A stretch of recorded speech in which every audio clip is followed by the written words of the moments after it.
జమ్మికొండ మండలంలోని మడిపల్లి గ్రామంలో హుజురాబాద్ ఏసీపీ మాధవి ఆధ్వర్యంలో కార్డన్ సెర్చ్ నిర్వహించారు. ఈ సందర్భంగా గ్రామంలోని ప్రతి ఇంటిని సోదా చేయడంతో పాటు అనుమతి లేకుండా ఉన్న వాహనాలను సీజ్ చేసి అక్రమంగా ఇసుక రవాణా తరలిస్తున్న ఇసుక ట్రాక్టర్ను అధికారులు సీజ్ చేశారు. ఈ సందర్భంగా వెంకటరమణ మాట్లాడుతూ గ్రామీణ ప్రాంతాలలోని ప్రజల అవసరాలను ఆసరాగా చేసుకుని కొంతమంది సైబర్ నేరాలుగా వివిధ రకాల ఆశలు చూపుతూ వారిని మోసం చేస్తున్నారని, బ్యాంకుల నుంచి కానీ ఇతర ఏ సంస్థల నుంచి కానీ ఫోన్లు చేసి ఓటీపీ చెప్పమన్నప్పుడు వారికి ఏ విధమైనటువంటి సమాచారం ఇవ్వకుండా ప్రజలు అప్రమత్తంగా ఉండాలని ఆయన సూచించారు. అదేవిధంగా ఇటీవల కాలంలో గ్రామాలతో పాటు పట్టణాలలో ఉన్న యువత గంజాయి మత్తుకు అలవాటు పడి వారి జీవితాలను నాశనం చేసుకుంటున్నారని, అలా కాకుండా తల్లిదండ్రుల కాళ్ళలను సాకారం చేస్తూ వారి బంగారు భవిష్యత్తుకు బాటలు వేసుకోవాలని, గంజాయి లాంటి మత్తు పదార్థాలను విక్రయించినట్లయితే వెంటనే పోలీసులకు తెలియజేయాలని సూచించారు.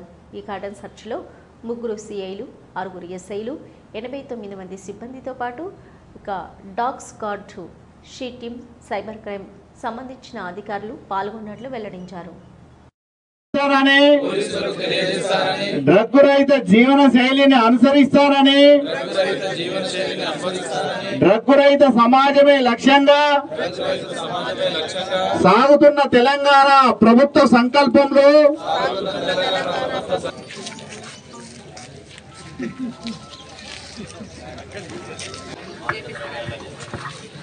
అందరికీ చివరిగా అందరికి కూడా పేరు పేరున awareness programme, community programme conduct చేశారు.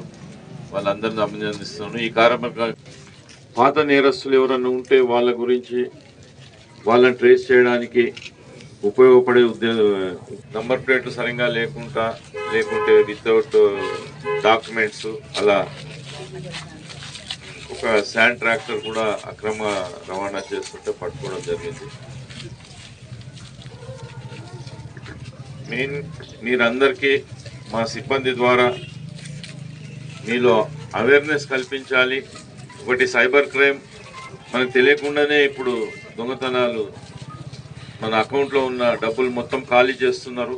ఏదో ఒక చిన్న ఓటీపీ అడుగుతారు, మనల్ని ఏదో మాటలు పెట్టి మభ్యపెట్టి బెదిరించి భయపించో మీ ఫోన్ హ్యాక్ ఇదైపోతుంది